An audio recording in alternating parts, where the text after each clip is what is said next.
semuanya. Assalamualaikum warahmatullahi wabarakatuh.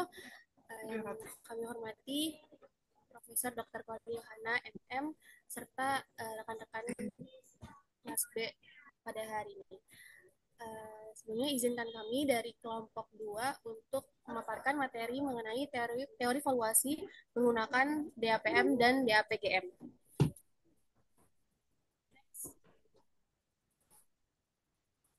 Berikut ini adalah anggota dari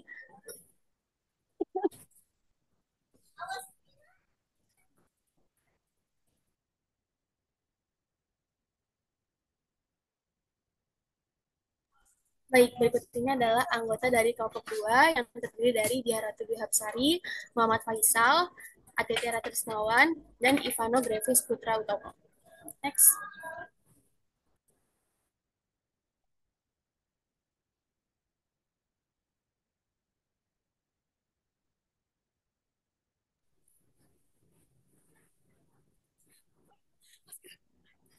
Uh, yang pertama adalah pengertian dari DAPM. Jadi menurut Penman 2013, bahwa DAPM itu adalah pendekatan penilaian ekuitas yang menghitung nilai wajar suatu perusahaan.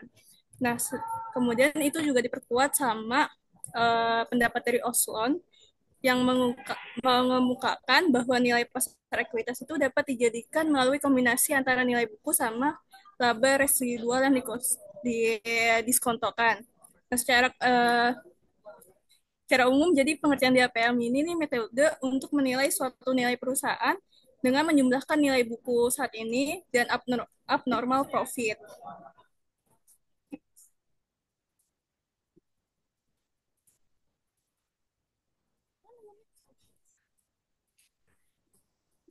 Uh, ke- Kemudian untuk rumus dari DAPM ini adalah V sama dengan B ditambah sigma dari I sama dengan 1 sampai tak terhingga.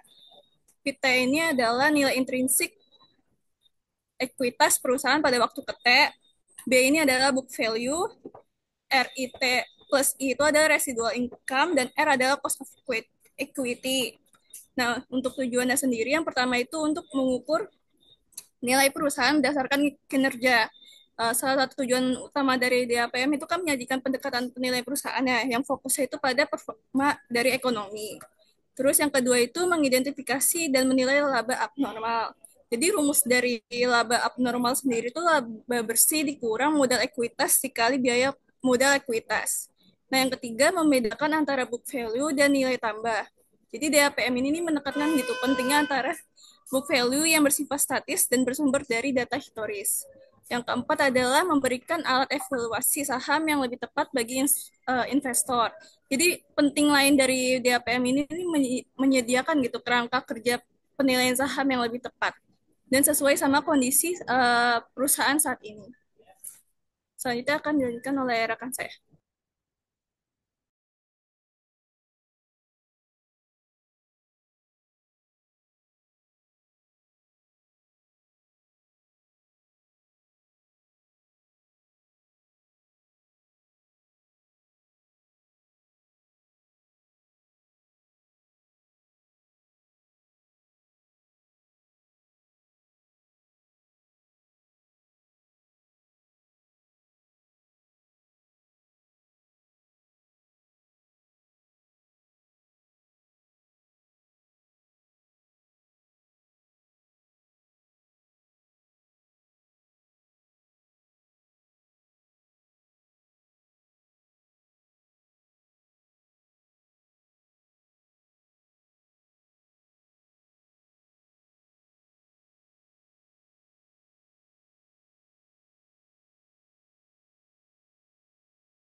Oke, baik, selanjutnya adalah komponen dari Discounted Abnormal Profit Model atau DAPM. Nah, yaitu yang pertama ada Book Value of Equity atau BV, yaitu merupakan dasar awal dari penilaian dengan DAPM. Nah, BV ini mencerminkan jumlah ekuitas yang dimiliki pemegang saham berdasarkan catatan akuntansi, yaitu berupa total aset perusahaan dikurangi seluruh kewajibannya.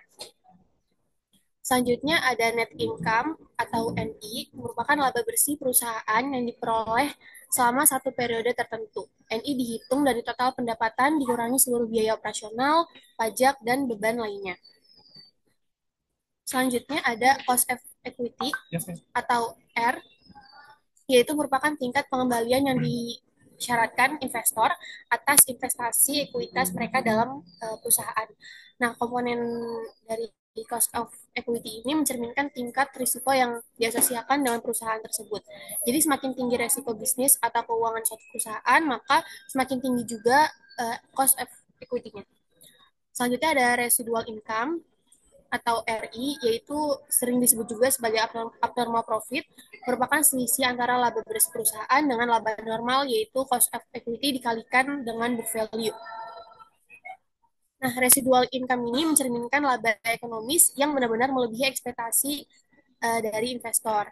Jika nilai RI-nya positif, berarti artinya perusahaan mampu menciptakan nilai tambah. Sebaliknya, jika negatif, perusahaan gagal memberikan pengembalian yang memadai. Selanjutnya, yang terakhir ada diskonto atau residual income masa depan. Dilakukan untuk menghitung nilai sekarang dari semua abnormal profit yang akan dihasilkan perusahaan di masa depan. Karena uang ini memiliki nilai waktu, maka seluruh RI di masa depan, di masa yang akan datang, harus dikonversikan ke nilai kini menggunakan cost of equity sebagai faktor diskontonya. Nanti hasil dari diskonto ini kemudian dijumlahkan dan ditambahkan ke book value saat ini untuk menghasilkan estimasi nilai intrinsik perusahaan secara keseluruhan.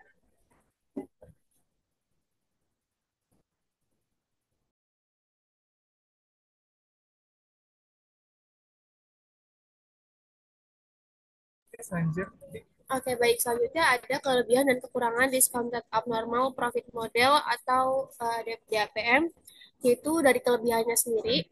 Yang pertama berbasis pada data akuntansi yang tersedia. Jadi DAPM ini menggunakan informasi yang umumnya tersedia secara publik melalui laporan keuangan seperti laba bersih dan nilai buku ekuitas. Nah, hal ini membuat model ini itu dapat diterapkan dengan mudah bahkan untuk perusahaan yang belum memiliki data arus kas yang kuat. Yang kedua, tidak tergantung pada pembagian dividen. Berbeda dengan model diskon dividen atau dividen diskon model, DAPM tidak mensyaratkan perusahaan harus membayar dividen. Oleh karena itu, model ini cocok untuk menilai perusahaan yang sedang berkembang atau tidak memiliki kebijakan pembagian dividen. Yang ketiga, dapat digunakan untuk perusahaan dengan laba positif meskipun arus kas negatif. Nah, model ini fokus pada laba bersih dan bukan pada arus kas. Artinya, perusahaan yang secara akuntansi sudah mencetak keuntungan tetapi belum menghasilkan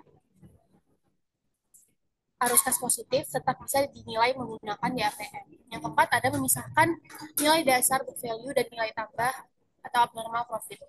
Jadi DAPM ini memberikan pemisahan yang jelas antara nilai yang memang tercatat sebagai secara akuntansi dan nilai tambah ekonomis yang dihasilkan oleh perusahaan. Nah, hal ini dapat memudahkan analisis untuk mengetahui sumber utama penciptaan nilai perusahaan.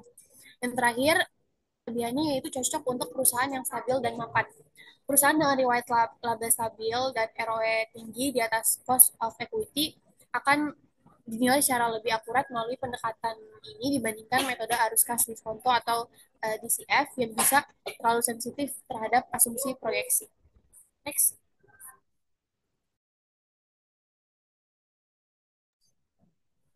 Selanjutnya adalah kekurangan dari diskon abnormal profit model.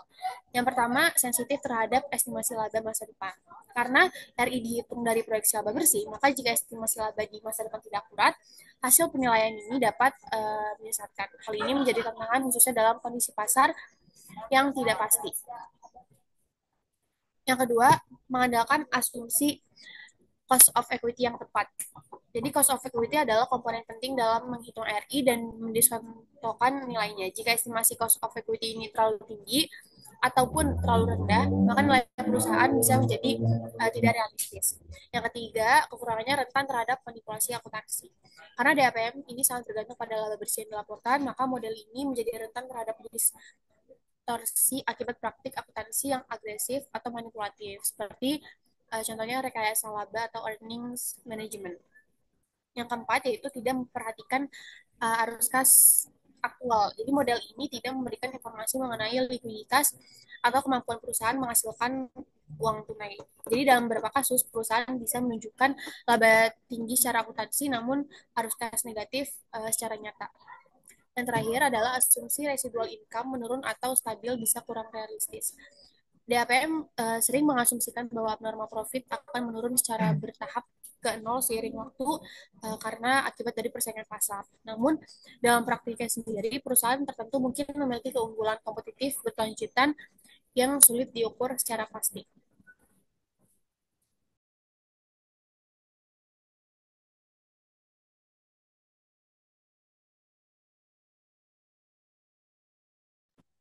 Oke, selanjutnya ada studi kasus dari DAPM, yaitu yang kita gunakan ada PT ABC.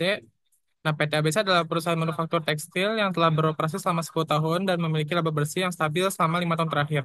Meskipun perusahaan tidak membayar dividen secara teratur, laba yang dihasilkan sebagian besar digunakan untuk ekspansi pabrik dan peningkatan kualitas mesin. Tujuan penilaian ini adalah untuk menentukan apakah harga saham perusahaan saat ini mencerminkan nilai wajar berdasarkan kemampuannya menghasilkan laba di atas biaya modal yang ditanggung.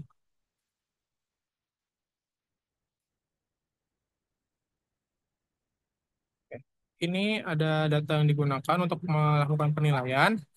Data yang digunakan ada book of value of equity sebesar 500 miliar, proyeksi net income atau NI untuk 3 tahun ke depan, yaitu untuk tahun pertama ada 90 miliar, tahun kedua 100 miliar, tahun ketiga 105 miliar, dan cost of equity atau R sebesar 12%. Lalu ada langkah-langkahnya. Yang pertama adalah untuk menghitung residual income atau RI. Residual income dihitung dengan mengurangkan laba yang dihasilkan perusahaan dengan biaya modal yang dihitung berdasarkan book value ekuitas perusahaan. Rumus perhitungan RI adalah sebagai berikut. R sama dengan NI dikurang cost of equity dikali book of value.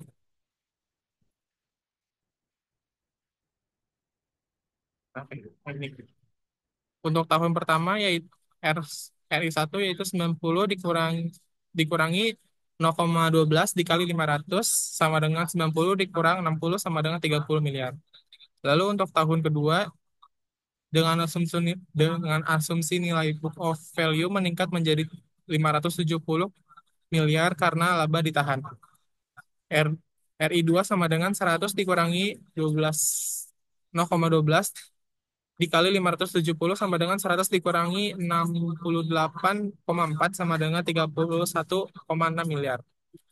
Lalu di tahun ketiga dengan asumsi nilai book value meningkat menjadi 640 miliar. RI3 sama dengan 105 dikurangi 0,12 dikali 640 sama dengan 105 dikurangi 768 sama dengan 28,2 miliar. Lalu langkah kedua yaitu mendiskontokan residual income ke nilai sekarang. Untuk menghitung nilai sekarang dari residual income di masa depan, kita menggunakan rumus diskonto sebagai berikut. PV RI RIT sama dengan RIT dikali 1 ditambah R dikali T, di mana PV RIT adalah present value dari residual income pada tahun ke T, R adalah cost dari equity 12%, T adalah tahun ke T. Tahun pertama yaitu PV RI1 sama dengan 30 dikali 1 ditambah 0,12 sama sama dengan 26,79. Lalu tahun kedua PVRI2 31,6 dikali 1 ditambah 0,12 sama dengan 25,17. Tahun ketiga yaitu PVRI3 28,2 dikali 1 ditambah 0,12 sama dengan 20,1. Lalu langkah yang ketiga menghitung total present value dari residual income. Jumlah seluruh nilai sekarang dari residual income, PVRI, untuk mendapatkan total nilai sekarang dari seluruh abnormal profit sama dengan total dari PVRI sama dengan 26,79 ditambah 25,17 ditambah 20,1 sama dengan 72,06 miliar. Lalu langkah yang terakhir adalah menghitung nilai intrinsik perusahaan. Nilai intrinsik perusahaan dihitung dengan menambahkan nilai buku ekuitas saat ini dengan total present value dari seluruh residual income yang telah diskontokan.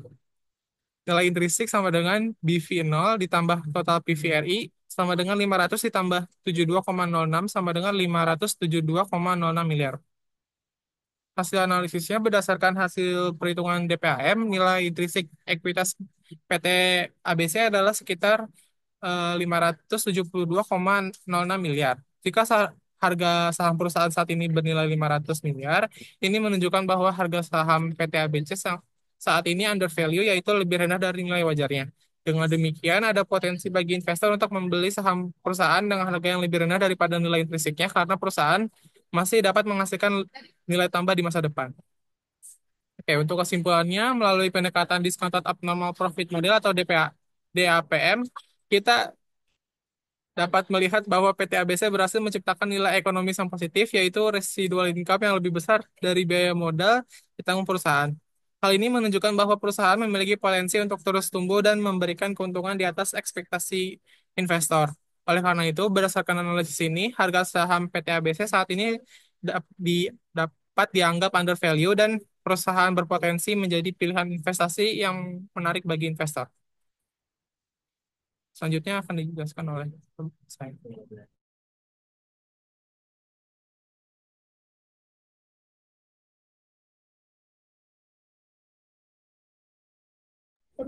Oke, baik. Selanjutnya adalah discounted abnormal profit growth model. Jadi menurut Jenner, Grant, dan Cox-Pick pada tahun 2007, model AEG ini berfokus pada prediksi laba masa depan dan pertumbuhan laba abnormal.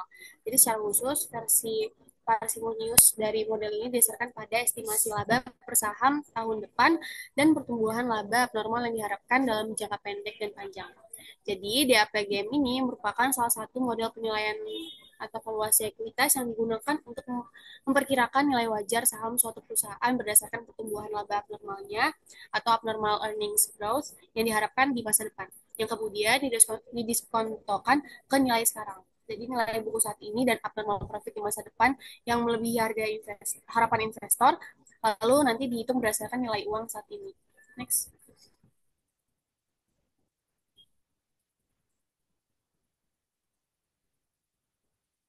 Oke, jadi tujuan dari DAPGM atau Discounted Abnormal Profit Growth Model ini yaitu yang pertama menilai nilai wajar saham berdasarkan pertumbuhan laba yang melebihi biaya modal. Jadi DAPGM membantu menilai apakah perusahaan ini mampu menciptakan nilai lebih bagi pemegang saham. Yaitu caranya dengan melihat seberapa besar laba perusahaan yang melebihi biaya modal atau cost of equity. Bila perusahaan bisa terus menghasilkan laba yang lebih besar dari biaya modal tersebut, maka sahamnya dianggap memiliki nilai lebih tinggi dari sekadar nilai bukunya.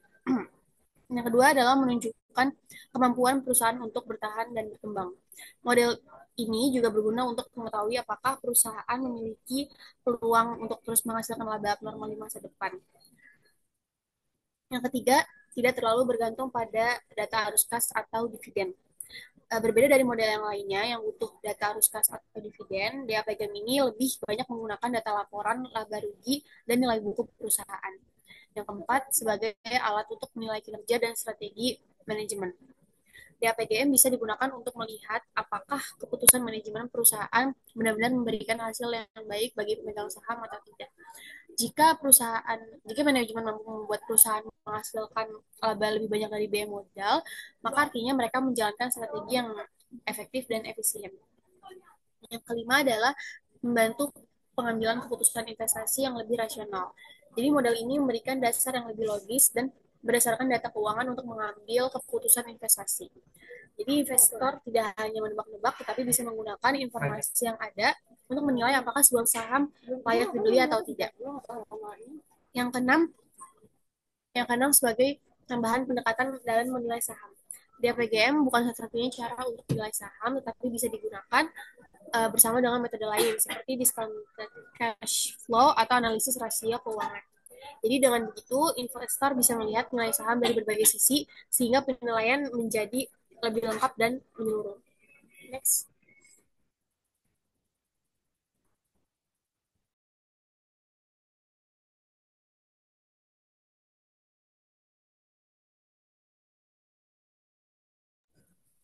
Oke, selanjutnya adalah rumus dari di APGM, yaitu P0 sama dengan B0 tambah sigma NT sama dengan 1, lalu ROET dikurang R dikali BT kurang 1/1 tambah R pangkat T. Yang dimana P0 merupakan harga saham saat ini atau nilai ekuitas intrinsik. B0 adalah nilai buku ekuitas perusahaan pada awal periode atau periode ke-0. ROET atau Return on Equity perusahaan pada tahun ke-T atau laba bersih dibagi ekuitas. R biaya modal ekuitas atau cost of equity, yaitu tingkat pengembalian yang diharapkan investor. Kalau BT kurang 1 sama dengan nilai buku ekuitas pada akhir periode sebelumnya. Lalu ROET kurang R kali BT kurang 1 sama dengan laba abnormal atau residual income pada tahun ke-T. Yang terakhir 1 tambah R pangkat T merupakan faktor diskonto untuk menghitung nilai sekarang dari laba abnormal di masa depan. Itu rekan saya. Oke, selanjutnya ada komponen untuk APGM. Eh, model ini dirancang untuk memperkirakan nilai yang intrinsik ekuitas perusahaan dengan memperhitungkan kontribusi dari laba abnormal yang dihasilkan dan pertumbuhannya di masa depan. Komponen utamanya yang pertama ada book value atau B0, nilai buku ekuitas perusahaan pada periode awal. Komponen ini merupakan dasar penilaian dan mencerminkan nilai tercatat dari aset bersih perusahaan yang tersedia bagi pemegang saham. Selanjutnya ada initial RI capitalization atau RI1 per R, merupakan kapitalisasi dari residual income pada periode pertama. Ini dihitung dengan membagi laba abnormal tahun pertama RI1 dengan biaya modal ekuitas R dan mencerminkan nilai sekarang dari kemampuan awal perusahaan dalam menghasilkan laba atas pengembalian normal. Selanjutnya ada growth in residual income atau RI, menggambarkan perubahan atau pertumbuhan laba abnormal dari tahun ke tahun. Pertumbuhan ini dapat disebabkan oleh efisiensi operasional, peningkatan margin, atau ekspansi bisnis yang menghasilkan keuntungan di atas biaya modal. Selanjutnya ada discounting area growth, mengacu pada proses mendiskontokan pertumbuhan laba abnormal di masa depan ke nilai saat ini. Hal ini penting karena nilai waktu ke waktu uang dan risiko masa depan harus diperhitungkan agar estimasi nilai menjadi lebih realistis. Lalu dengan menggabungkan keempat komponen ini, DAPG mampu menyajikan penilaian nilai intrinsik yang lebih dinamis, khususnya untuk perusahaan yang berada dalam fase pertumbuhan dan memiliki laba abnormal yang berfluktuasi atau meningkat. Selanjutnya ada kelebihan dan kekurangan. Yang pertama ada fokus pada nilai tambah nyata atau beyond normal return. DAPG memberikan penekanan pada nilai tambah yang dihasilkan dari abnormal profit, bukan sekedar pertumbuhan laba biasa. Ini membantu mengukur sejauh mana perusahaan benar-benar menciptakan nilai ekonomi bagi pemegang saham. Yang kedua, ada menghindari over optimisme terhadap pertumbuhan earnings. Karena berfokus pada pertumbuhan laba abnormal, nilai ini lebih hati-hati dalam memperkirakan nilai perusahaan dan tidak mudah terjebak dalam asumsi pertumbuhan laba yang berlebihan. Yang ketiga ada terintegrasi dengan prinsip akuntansi dan keuangan. Di APGM menggabungkan informasi dari laporan keuangan, book value, dan ROE dengan pendekatan valuasi modern berbasis nilai tambah, sehingga memberikan penilaian yang lebih menyeluruh dan konsisten. Yang keempat ada dapat digunakan untuk perusahaan dengan profit stabil, cocok untuk perusahaan yang telah memiliki kinerja laba yang stabil dari tahun ke tahun dan memiliki rekam jejak return on equity atau ROE yang tinggi. Dan yang terakhir ada mengungkap kualitas laba secara lebih dalam. Di APGM tidak hanya melihat besar kecilnya laba, tetapi juga mengevaluasi apakah laba tersebut mencerminkan penciptaan nilai di atas biaya modal, sehingga dapat mengidentifikasi kualitas laba secara lebih akurat. Selanjutnya ada kekurangan di APGM. Yang pertama, sulit memproyeksikan laba abnormal secara akurat. Estimasi pertumbuhan abnormal profit secara bergantung pada asumsi dan data historis yang bisa saja tidak relevan dengan masa depan. Yang kedua, membutuhkan estimasi cost of equity yang tepat, yang dimana kesalahan dalam menentukan cost of equity akan berdampak besar pada hasil valuasi karena digunakan sebagai faktor diskonto utama. Yang ketiga, kurang cocok untuk perusahaan baru atau startup. Startup umumnya belum memiliki pola laba yang stabil atau bahkan masih berugi, sehingga sulit untuk menghitung abnormal profit secara konsisten. Yang keempat ada mengabaikan aspek pasar dan sentimen investor. Model ini bersifat internal dan berbasis akuntansi sehingga tidak mempertimbangkan faktor eksternal seperti persepsi pasar, tren industri, atau sentimen dari investor. Yang kelima ada data historis bisa menyesatkan jika terjadi perubahan model bisnis. Jika perusahaan mengalami perubahan strategi atau model bisnis secara drastis, data historis yang digunakan dalam perhitungan DAPGM bisa menjadi kurang relevan atau menyesatkan. Selanjutnya ada studi kasus dari DAPGM. Kita menggunakan Samsung sebagai studi kasusnya. Samsung Electronics Co. Ltd adalah salah satu perusahaan teknologi terbesar di dunia yang berbasis di Korea Selatan. Dikenal sebagai pemimpin global dalam industri semikonduktor, smartphone, dan elektronik konsumen. Samsung memiliki sejarah pertumbuhan laba yang kuat dan berkelanjutan. Tujuan dari studi kasus ini adalah untuk mengevaluasi nilai intrinsik Samsung menggunakan pendekatan DAPGM. Oke, yang pertama ada data yang digunakan. Yang itu ada book value atau B0 sebesar 250 miliar. Lalu yang kedua ada residual income tahun pertama, yaitu ada 10 miliar. Cost of equity atau R sebesar 10%. Lalu ada proyeksi tahun kedua dan ketiga, yaitu sebesar 10 miliar dan 9 miliar. Maka RI2 sama dengan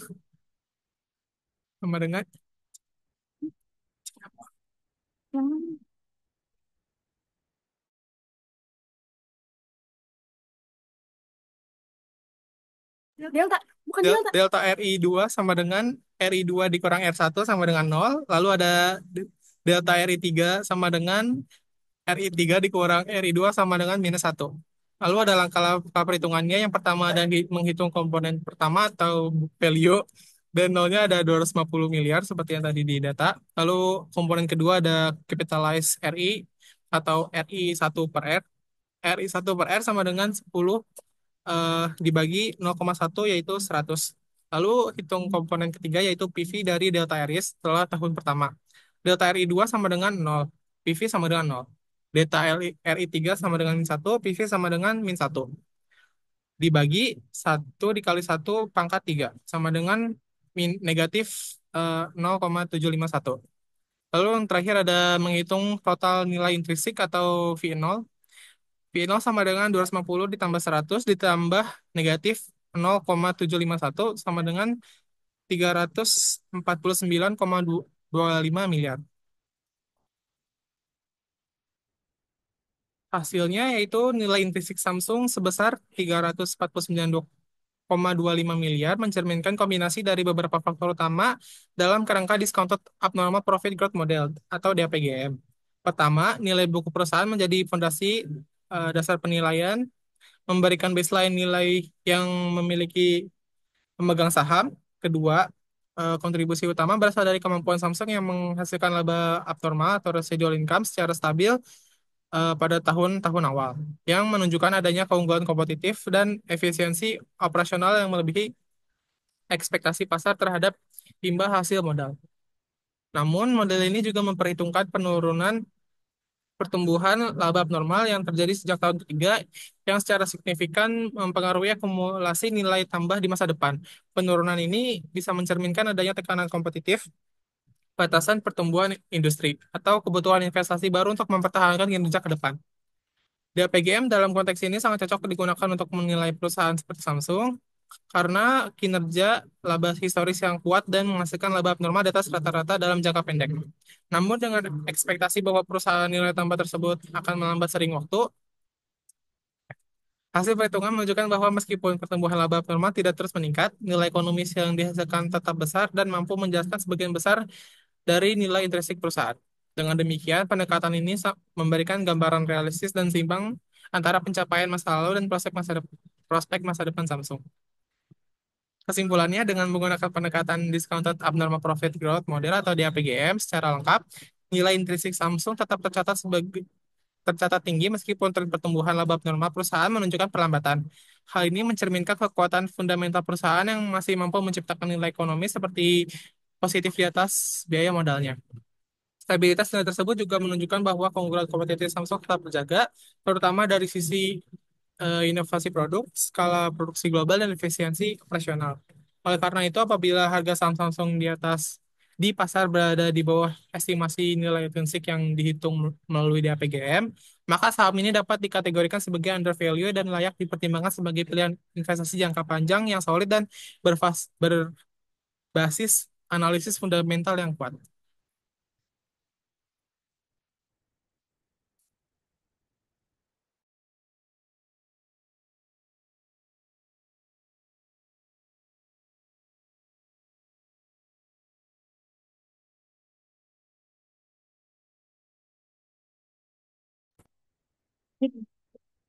Jadi berdasarkan hasil dari pembahasan kelompok kami dapat disimpulkan bahwa DAPM dan DAPGM itu merupakan dua pendekatan valuasi bisnis yang berbasis akuntansi dan berfokus pada kemampuan perusahaan dalam menciptakan nilai tambah ekonomi.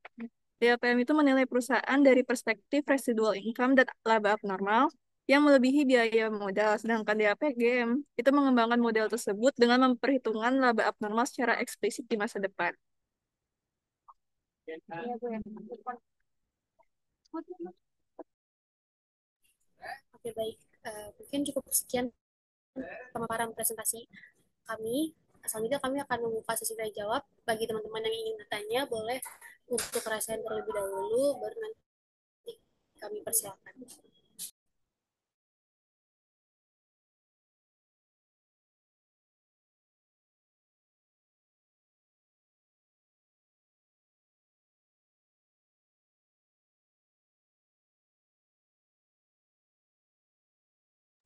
Oke, uh, boleh untuk Jasmine Wania dipersilakan memberikan pertanyaannya.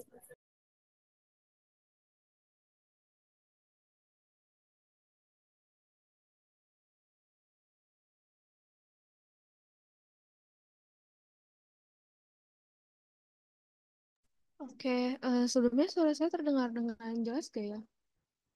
Kedengaran, Dengar. jelas, Pak. Silakan. Baik, terima kasih Bu Kori atas kesempatannya. Makasih juga kelompok 2 sudah presentasi keren banget dan bermanfaat banget. Aku izin tanya, bagaimana sih validitas dan akurasi dari DAPM dan DAPGM jika digunakan pada perusahaan dengan laporan keuangan yang telah kayak dimanipulasi atau nggak transparan gitu. Kemudian dalam kondisi pasar yang tidak stabil, lebih mana yang tahan gitu antara volatilitas data keuangan DAPM atau DAPMG ketika menghadapi kondisi pasar yang tidak stabil. Sudah jelas belum ya? Oke, baik. Terima kasih Jasmine atas pertanyaannya. Selanjutnya untuk Rizal Maira Anandita. Silakan. Oke, terima kasih ya Tia.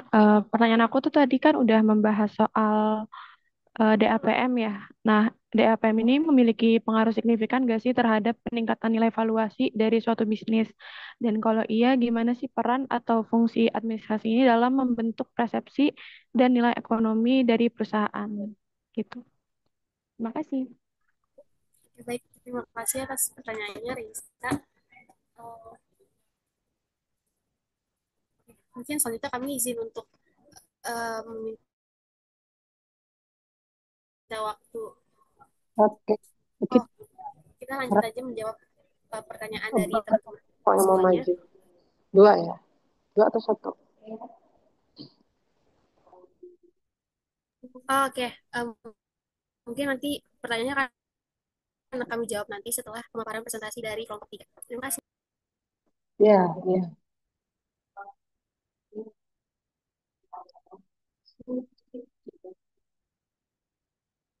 Silakan kelompok 3 memaparkan hasil PPT-nya.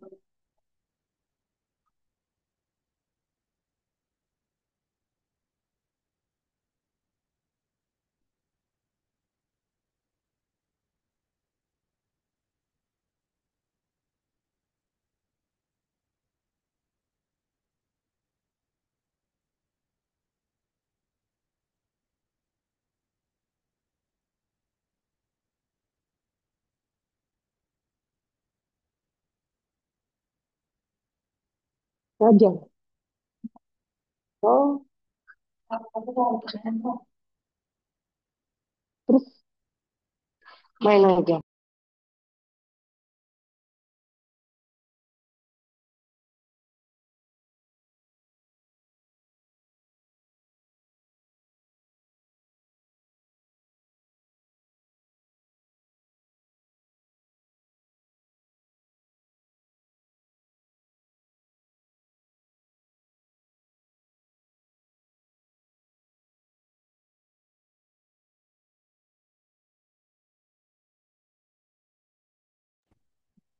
Ya, kita persilakan untuk kelompok dua, tiga ya.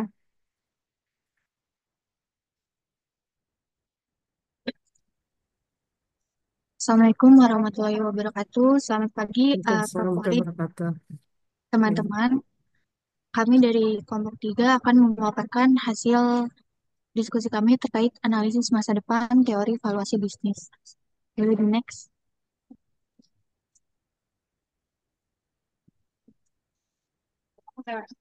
Sebelumnya, izinkan kami memperkenalkan diri. Saya Nabila Ramadhani dan empat rekan saya yaitu Bianta Ayun Anindira, Dia Aldin, Naila Zanata, dan juga Kansa Putih dari Musim. Boleh di next.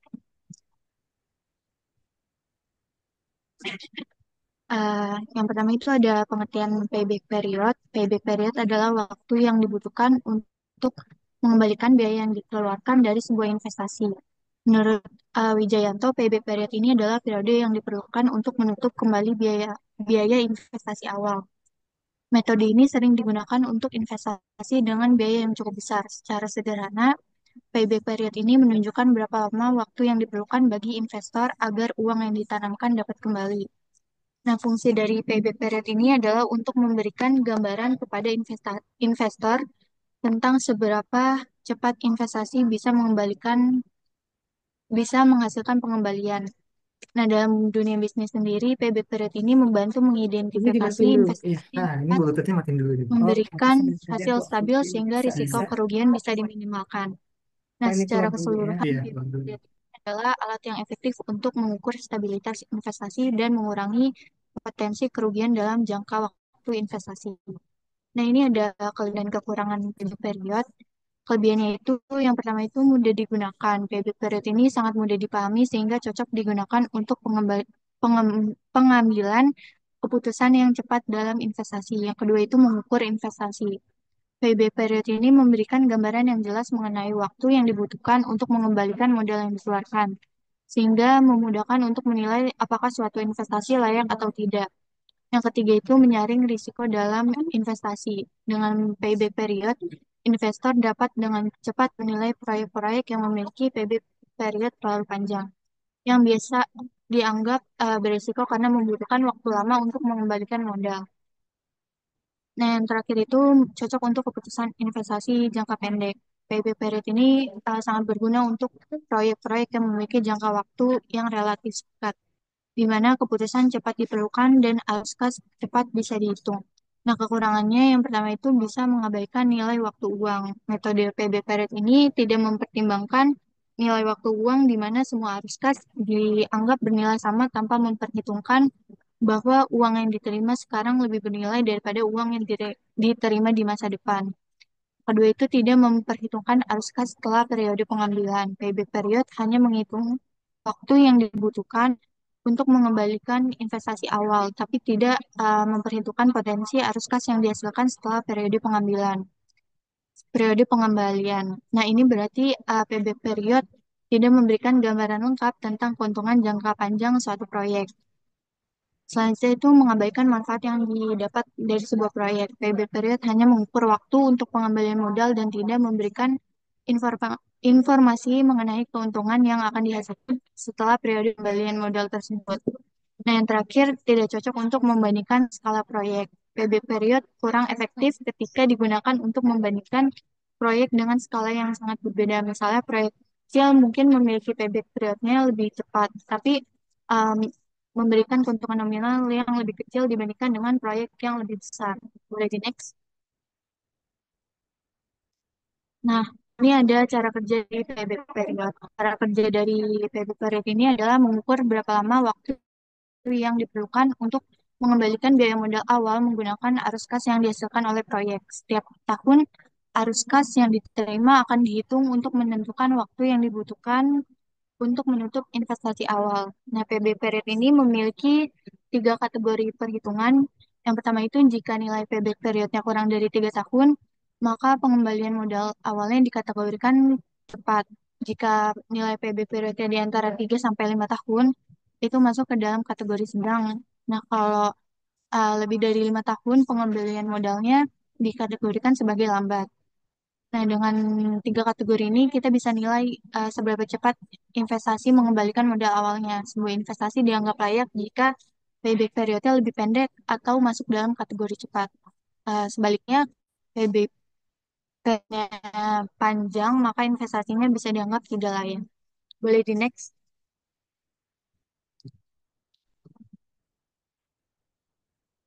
Nah, ini ada contoh uh, pengerjaan dari payback period. Sebuah PT XYZ berencana melakukan investasi untuk proyek pembuatan alat baru yang membutuhkan biaya investasi awal sebesar 200 juta. Setelah alat ini mulai beroperasi, proyek diperkirakan menghasilkan arus kas tahunan sebesar 50 juta. Manajemen PT XYZ ingin mengetahui berapa lama waktu yang dibutuhkan untuk mengembalikan investasi awal proyek ini atau payback period dari proyek tersebut. Nah, jadi cara ngitungnya itu 200 juta dari investasi awal dibagi dengan arus kas tahunan 50 juta dikali 1 tahun. Nah, hasilnya itu 4. Nah, dari perhitungan tersebut, payback period untuk PT XYZ ini adalah 4 tahun. Artinya, PT XYZ ini masuk ke dalam kategori sedang dan PT XYZ akan mendapatkan kembali investasi awal atau modal awal mereka dalam waktu 4 tahun beroperasi. Selanjutnya akan dijelaskan oleh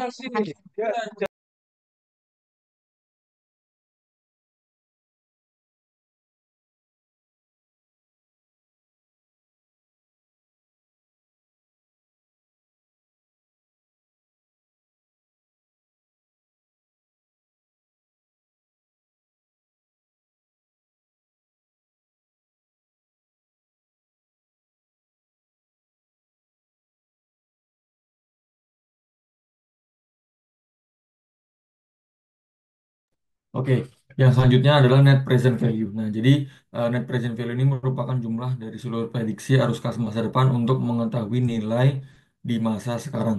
Jadi, metode ini digunakan untuk mengetahui apakah suatu proyek dengan eh, eh, pengembalian finansial tertentu itu memiliki nilai yang lebih besar dari jumlah investasi yang dilakukan atau tidak. Dengan pengertian ini dapat disimpulkan bahwa net present value itu adalah jumlah dari seluruh present value dari seluruh prediksi arus kas masa depan. Nah, jadi ini merupakan analisa prediktif yang dilakukan oleh perusahaan untuk mengetahui nih dari apa eh, analisis atau prediksi finansial yang diberikan oleh si eh, orang yang akan ditanam modalnya itu apakah sesuai sama nilai investasi yang akan dilakukan seperti itu. Nah, dalam metode discounted cash flow, perhitungan NPV itu mempertimbangkan bukan hanya time value of money, tapi juga faktor eksternal lain seperti inflasi, required rate of return, dan lain sebagainya. Sehingga proses penilaian terhadap suatu proyek ini dapat menghasilkan nilai yang lebih akurat karena mempertimbangkan faktor risiko dan struktur modal perusahaan. Nah, jadi eh, kalau di metode NPV yang biasa itu kan hanya memperhitungkan adalah time value of money ya. Jadi eh, ini yang discounted cash flow ini adalah metode lanjutannya dari NPV, yaitu mempertimbangkan juga faktor eksternal lain seperti inflasi, required of return, dan uh, WACC. Nah, jadi uh, faktor-faktor ini itu dipertimbangkan supaya si nilai dari nilai investasi ini tuh tidak uh, tidak di, uh, tidak perlu lagi menghitung eh, faktor-faktor eksternal lain karena sudah dihitung di awal gitu. Jadi termasuk ke dalam salah satu mitigasi resiko supaya nilai yang dihasilkan itu benar-benar real seperti itu. Nah, rumusnya sendiri adalah NPV sama dengan min cash flow O, yaitu cash flow yang dikeluarkan di awal atau bisa disebut nilai investasi ya, ditambah sigma N T sama dengan 1 cash flow T ini eh, prediksi arus kas di masa depannya dibagi 1 plus K.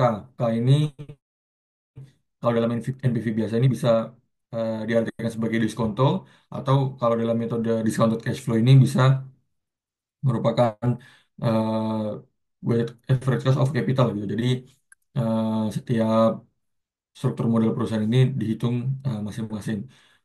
1 plus K eh, pangkat T. T itu jumlah waktunya. Seperti itu. Lalu kekurangan dan kelebihannya. Yang pertama adalah kekurangannya dulu. Jadi metode ini memerlukan estimasi terhadap berbagai faktor dengan baik, sehingga memakan banyak waktu dan penuh ketidakpastian.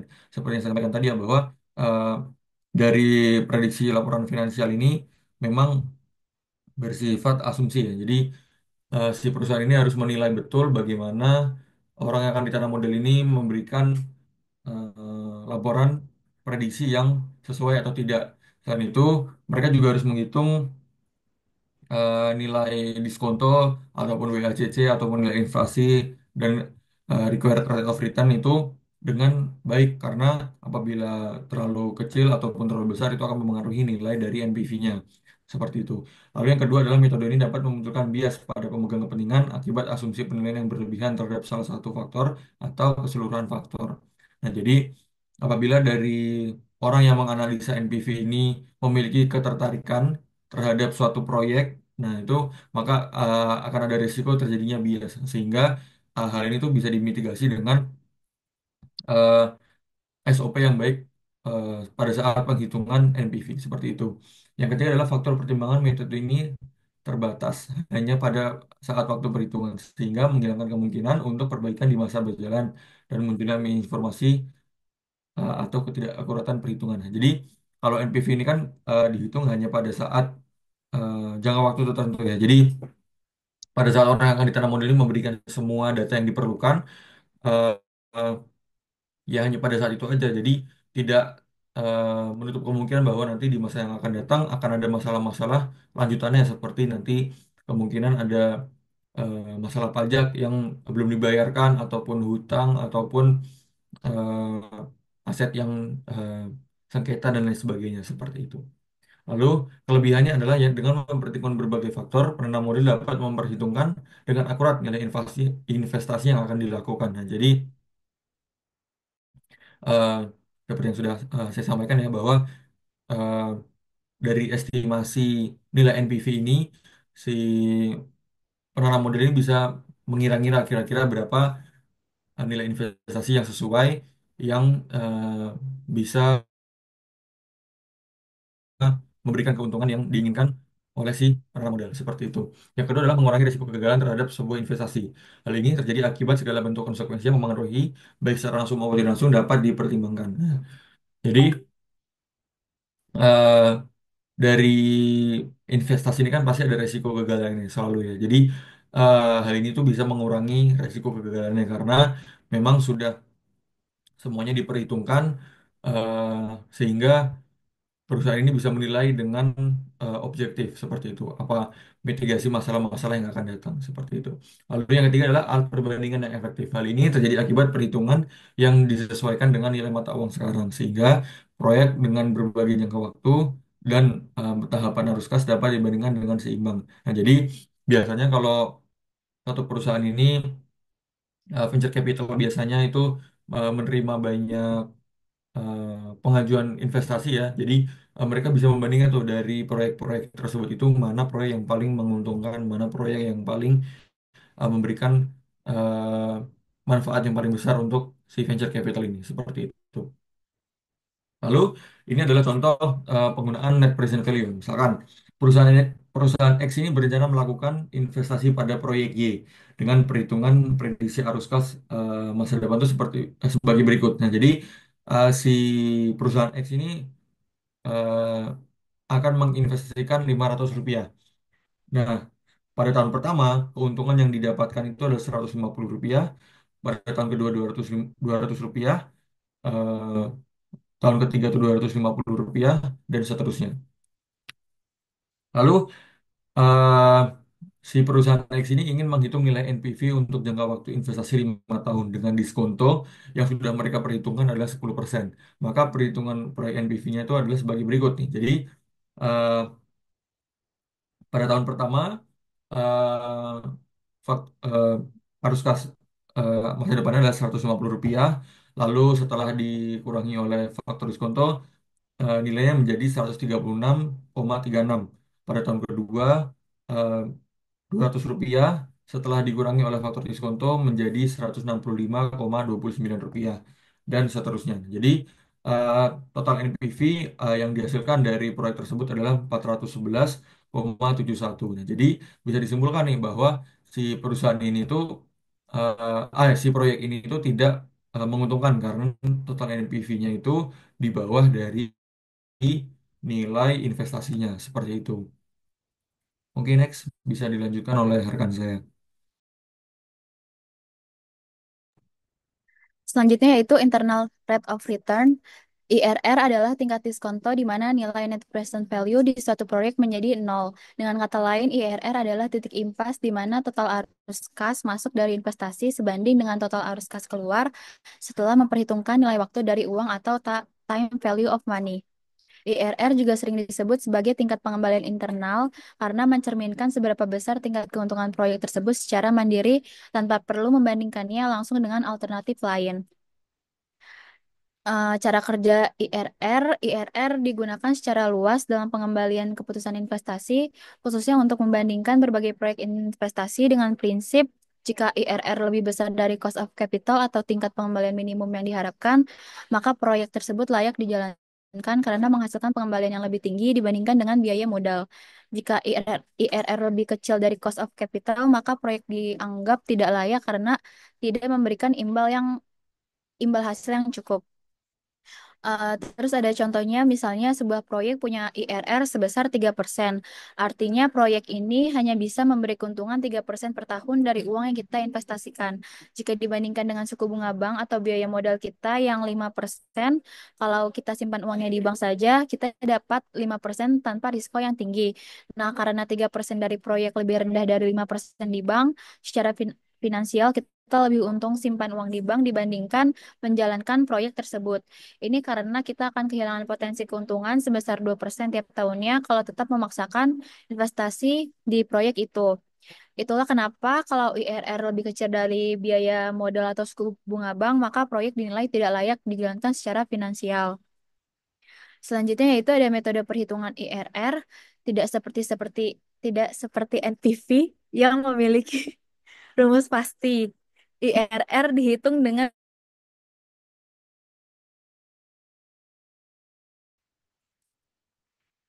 ditemukan titik di mana NPV menjadi nol. Oleh karena itu, perhitungan IRR umumnya dilakukan dengan bantuan software keuangan seperti seperti Microsoft Excel menggunakan fungsi IRR buka kurung tutup kurung secara otomatis menghitungkan nilai IRR berdasarkan arus kas masuk dan keluar. Lalu ada contohnya, misalnya dan praktis buat pengambilan keputusan.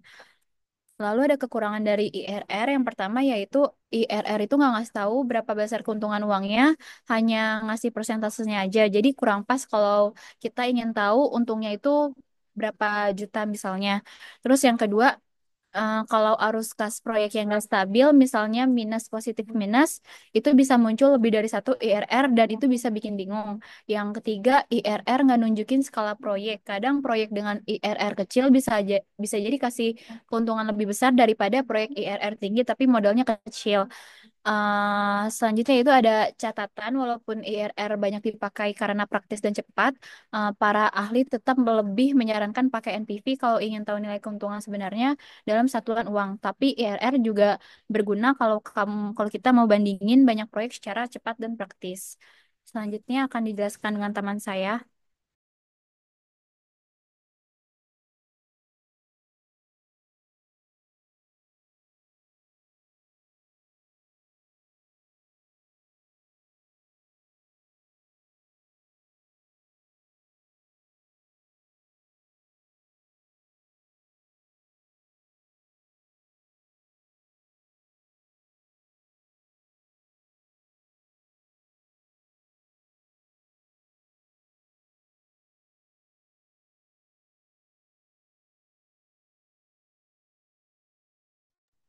selanjutnya ada perbandingan model valuasi berdasarkan aspek.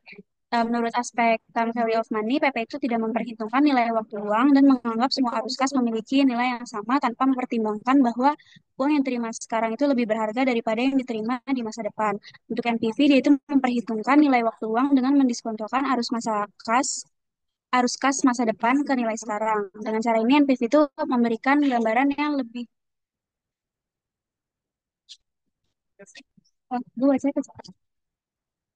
NPV itu memperhitungkan nilai waktu uang dengan mendiskontokan arus kas masa depan ke nilai sekarang.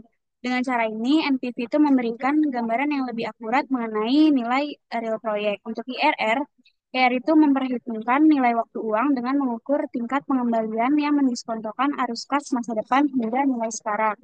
Lalu menurut aspek kemudahan penghitungan, PP itu mudah dipahami dan dihitung karena hanya membutuhkan data arus kas tahunan dan investasi awal.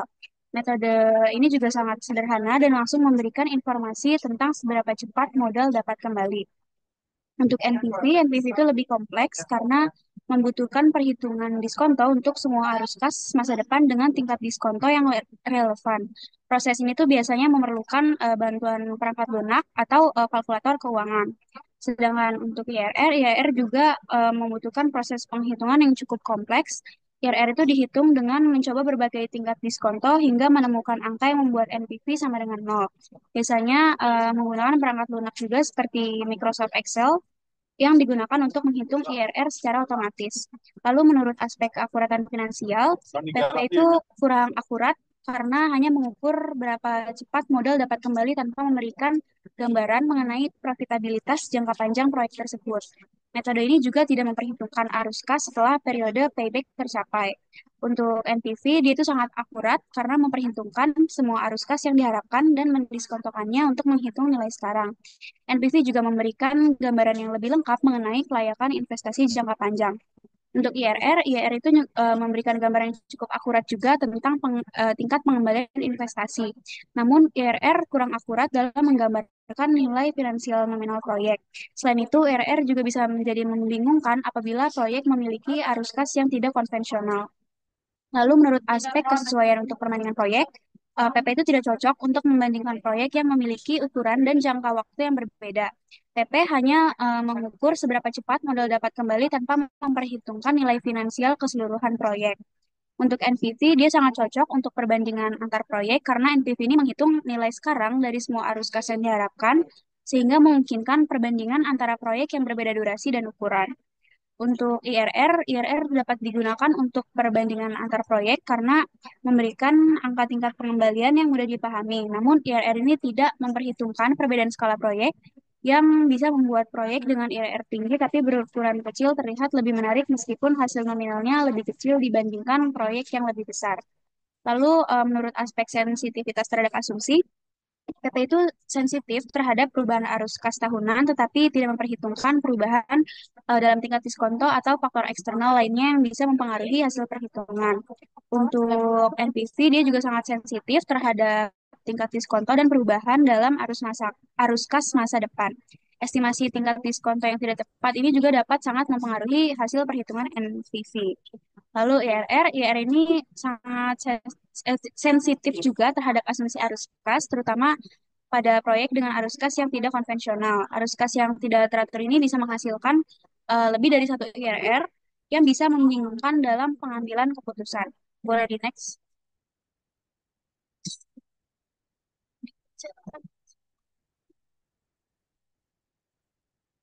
Lalu selanjutnya itu ada kapan menggunakan setiap metode. Untuk payback period atau PP ini biasanya digunakan sebagai langkah awal dalam mengevaluasi proyek jangka pendek yang memiliki resiko tinggi, di mana investor ini ingin tahu seberapa cepat mereka bisa mendapatkan kembali uang yang mereka investasikan.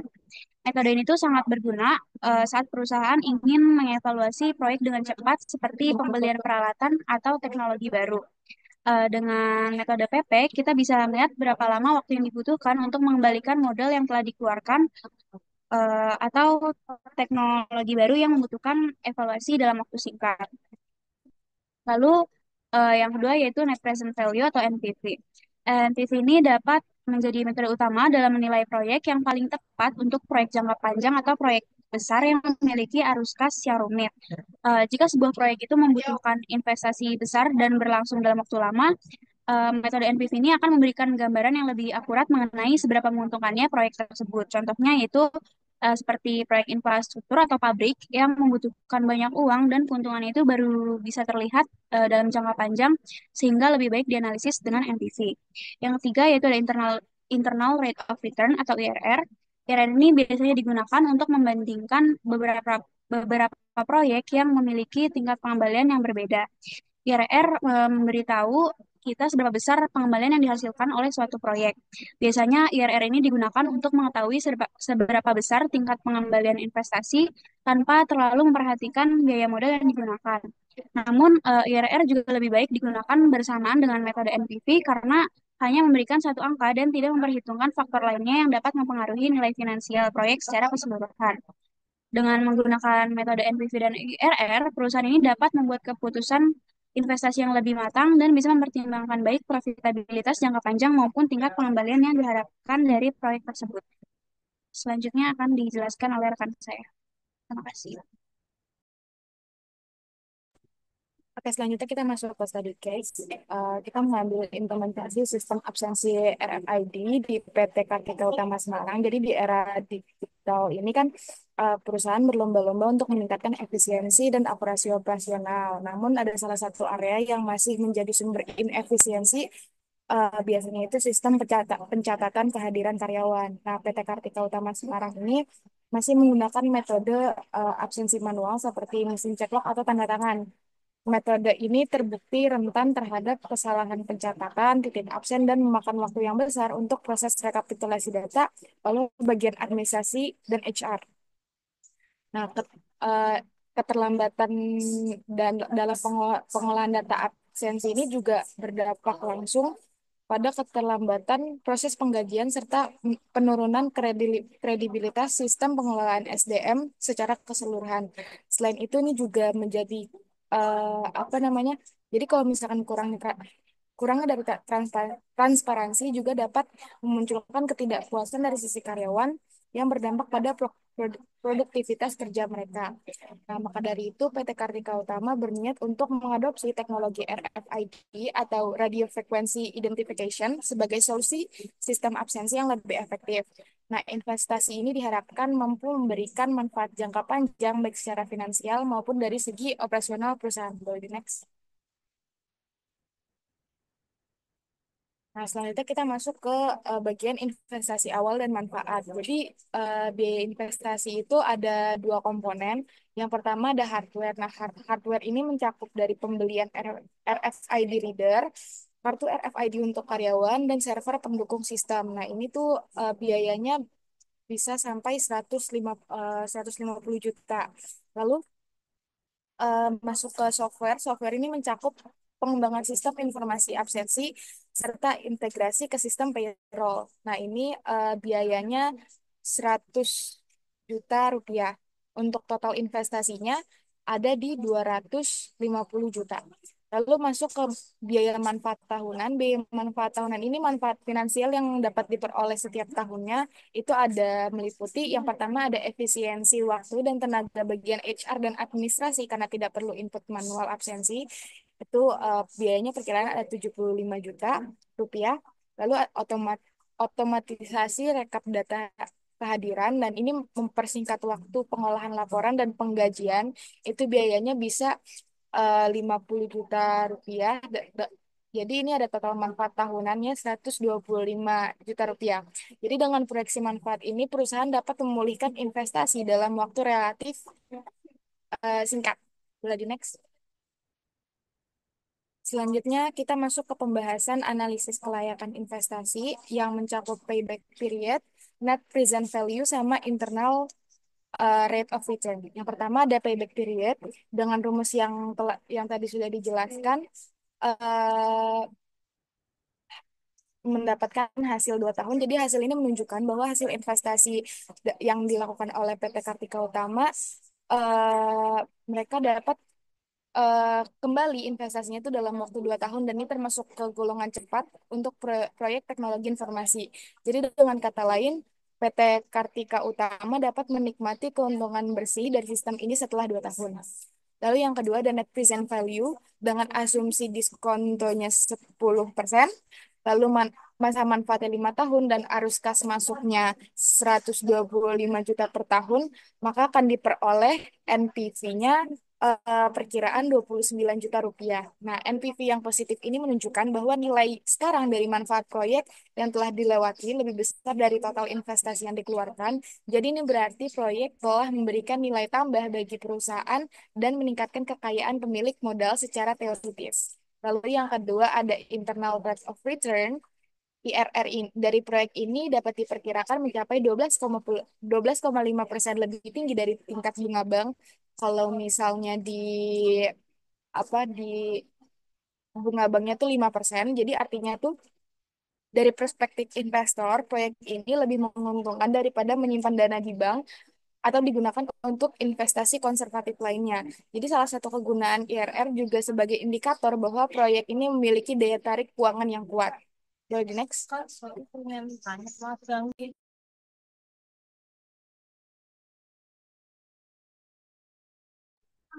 Oke, selain manfaat finansial, ada pula dampak positif yang diberikan oleh sistem RFID dari bagian manfaat non-finansial. Yang pertama, akurasi tinggi dalam pencatatan kehadiran yang membantu mengurangi konflik antara karyawan dan HR. Lalu ada transparansi dalam sistem penggajian yang membangun kepercayaan. Lalu ada real-time monitoring juga memudahkan atasan dalam mengetahui posisi dan kehadiran karyawan tanpa harus menunggu laporan manual, serta modernisasi sistem manajemen SDM yang mendukung citra perusahaan sebagai perusahaan yang adaptif terhadap teknologi digital. Next. Jadi dari studi kasus yang telah saya jelaskan, berdasarkan 3 pendekatan analisis yang telah dipaparkan, yaitu payback period, net present value, dan internal rate of return,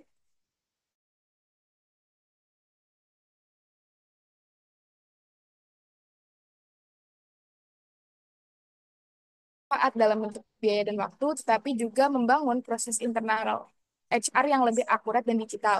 Dalam jangka panjang, sistem ini bisa menjadi acuan transformasi digital di unit lain yang berkaitan dengan pengelolaan SDM.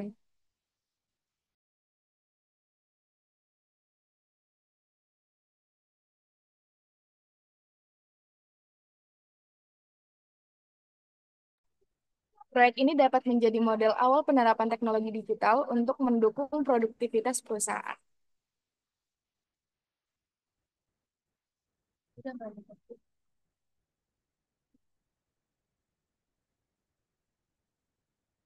Cukup sekian presentasi dari kami. Selanjutnya, kami akan membuka sesi tanya jawab kepada teman-teman yang ingin bertanya. Boleh langsung resen.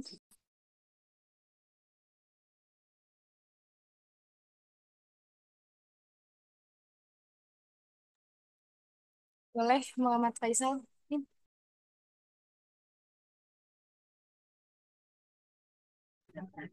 Thank you kelompok 3 atas presentasinya.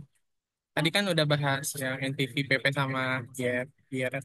Jadi mau nanya, apa kelebihan dan kekurangan dari metode NPV dibandingkan dengan metode PP? Dan mengapa NPV ini dianggap lebih akurat dalam penelitian investasi jangka panjang? Terima kasih. Oke, terima kasih Faisal atas pertanyaannya. Boleh hati-hati ya. Oke, baik. Terima kasih untuk kelompok 3 atas paparannya. Jadi dalam konteks dunia bisnis, jadi pertanyaan saya adalah dalam konteks dunia bisnis yang memang kita ketahui dinamis dan tidak dan penuh dengan ketidakpastian, sejauh mana sih metode IRR dapat diandalkan sebagai alat evaluasi investasi dan apa saja risiko penggunaannya jika digunakan secara tunggal?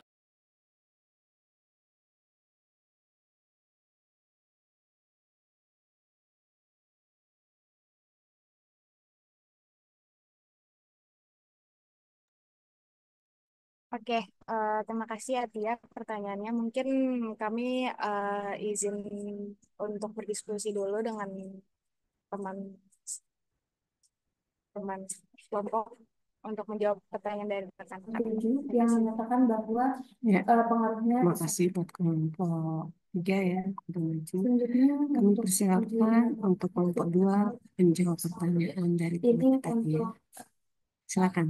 apa model standar tadi pakai SRMR yang menyatakan bahwa nilainya 0,124. Berarti model yang dipakai itu rendah. Selanjutnya untuk R square Gimana digunakan kelompok untuk 2 setiap Iya, sudah bisa sudah siap. menjawab ya? tujuan sebagai patokan Saya akan prediksi. jawab pertanyaan Berdasarkan dari nilai Jasmine toksisitas itu yang 0,6 menyatakan pertanyaan tadi nilainya akurat. bagaimana sih Kelas itu validitas 0,426 dan yang akurasi dinyatakan dari tidak kuat. Selanjutnya DAPM oleh dan DAPGM jika digunakan pada perusahaan dengan laporan keuangan yang telah dimanipulasi gitu. Nilainya Jadi itu jawabannya kalau diharapkan laporan menjadi keuangan perusahaan 0. udah Dan di sini dimanipulasi atau dinyatakan enggak tidak transparan, boleh 0,9. baik di Jadi APM atau di APGM dapat sama-sama nggak diindikasikan sama-sama bisa bahwa jadi bermasalah gitu. semua variabel Soalnya dua-duanya menunjukkan butuh prediksi data keuangan kehargaan yang valid sesuai. buat ngitung nilai perusahaan. Untuk uji Di hipotesis APM ini ada sendiri dua tahapan ngandelin karena laba ada abnormal dari simulasi pengaruh laporan langsung keuangan dan sekarang. tidak langsung. Jadi Untuk kalau pengaruh angkanya udah langsung di sini dimainin, dapat hasil menyatakan semuanya positif akhirnya dan juga bakal ngaco signifikan gitu. karena Tapi dia mendapati nilai masih agak-agak statistiknya aman yang karena menjadi fokusnya ke seperti data 96. sekarang. PPL Kalau di ini juga APGM di lebih bawah parah lagi kalau 0,46. datanya nggak Sehingga beres pada karena jadinya dia pengaruh pakai langsung dan proyeksi tidak pertumbuhan langsung ke dapat depan gitu. menyatakan Jadi berpengaruh manipulasi positif kecil dan signifikan. aja di data awal bisa bikin Sehingga dari hasil analisis bikin data yang saya peramalannya berikan, nanti dapat makin jauh disimpulkan gitu. bahwa masing-masing Dan hipotesis semuanya berpengaruh lebih positif rentan dan kalau laporan signifikan. keuangannya penuh Artinya, trik. aman person review Jadi kalau jika ngomongin semakin soal baik, maka kondisi semakin pasar tinggi yang nilai nggak gain stabil bagi alias sekitar hitungan fluktuatif, substan. di Aman APM person lebih review berpengaruh positif dan lebih bisa signifikan dibilang tahan terhadap banting kas yang gitu. mengindikasikan Kalau bahwa semakin baik, dia semakin fokus banyak ke efektivitas nilai review, sekarang dan maka akan laba meningkatkan abnormal yang sudah kepercayaan. kejadian. Plus berpengaruh positif dan Sementara di signifikan terhadap consistent APGM action bisa yang mengindikasikan lebih bahwa gampang jika goyang karena kepercayaan semakin pertumbuhan yang tinggi, maka diproyeksikan bisa berubah mengindikasikan drastis gara-gara kondisi ekonomi atau tren pasar yang berubah. Jadi Oke, singkatnya kalau datanya curang, dua-duanya bermasalah, tapi di APM, di APGM lebih beresiko. Tapi kalau pasarnya lagi labil, di APM lebih kuat dari goyangan gitu. Kalau milih yang aman, situasi susah, di APM lebih bisa diandalin. Apa sudah kejawab, Jasmine? Sudah menjawab Faisal. Terima kasih atas jawabannya. Keren banget dan menjawab. Oke, terima kasih, Jasmine.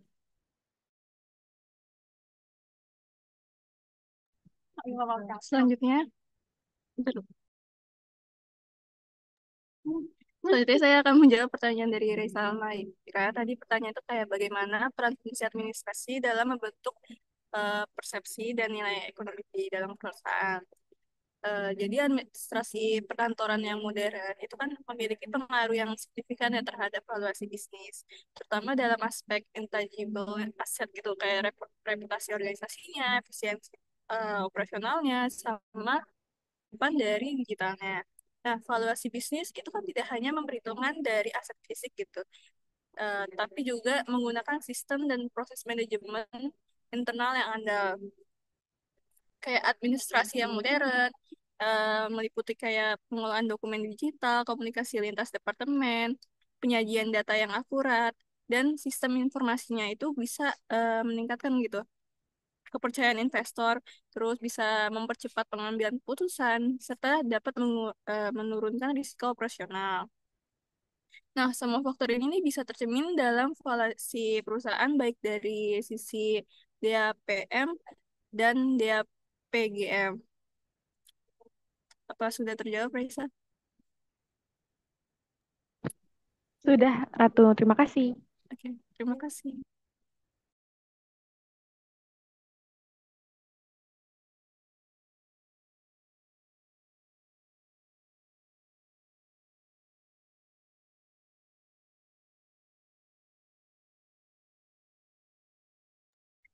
Oke, saya dari kelompok 3 izin jawab pertanyaan dari Faisal ya. Tadi Faisal nanya apa kelebihan dan kekurangan metode NPV dibandingkan dengan metode PP dan kenapa NPV ini dianggap lebih akurat. Jadi NPV ini memiliki kelebihan utama dalam kemampuannya untuk mempertimbangkan nilai waktu uang atau time value of money-nya. Artinya, setiap arus kas di masa depan itu didiskonto ke nilai saat ini, sehingga memperhitungkan inflasi, risiko investasi, dan opportunity cost-nya, yang menjadikan NPV ini sangat cocok untuk mengevaluasi proyek-proyek jangka panjang dengan struktur arus kas yang kompleks. Selain itu, NPV juga memberikan angka absolut atau jumlah uang, sehingga lebih mudah untuk menentukan apakah suatu proyek itu akan memberikan keuntungan atau kerugian secara finansial. NPV yang positif ini akan menunjukkan bahwa nilai sekarang dari manfaat lebih besar daripada investasi awal. Sedangkan NPV yang negatif mengindikasikan sebaliknya. Nah, di sisi lain, untuk metode period atau PP ini hanya berfokus pada seberapa cepat investasi awal itu dapat dikembalikan tanpa mempertimbangkan arus kas setelah periode pengembalian. PP juga tidak menghitung nilai waktu uang atau time value of money sehingga tidak mencerminkan resiko atau nilai aktual dari investasi di masa depan. Nah, karena NPV ini mampu memberikan gambaran menyeluruh yang mempertimbangkan banyak faktor termasuk resiko, tingkat diskonto, dan time value of money, maka metode ini tuh dianggap lebih akurat dan dapat diandalkan dalam pengambilan keputusan investasi jangka panjang. Apakah sudah menjawab, Faisal? Sudah, terima kasih Naila. Sama-sama.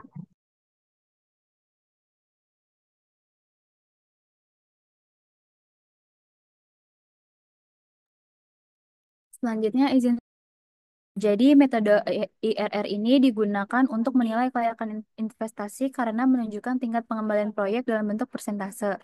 Namun dalam dunia bisnis yang dinamis dan penuh ketidakpastian ini, IRR memiliki kelemahan jika digunakan sendiri.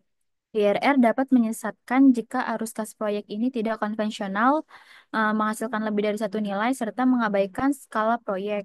Selain itu, IRR sangat sensitif terhadap perubahan asumsi arus kas. Oleh karena itu, IRR sebaiknya digunakan bersama metode lain seperti NPV untuk hasil evaluasi yang lebih akurat dan menyeluruh. Apakah sudah menjawab, Atia? Sudah, Bianca. Terima kasih, kelompok 3.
Ibu, maaf udah selesai, Ibu.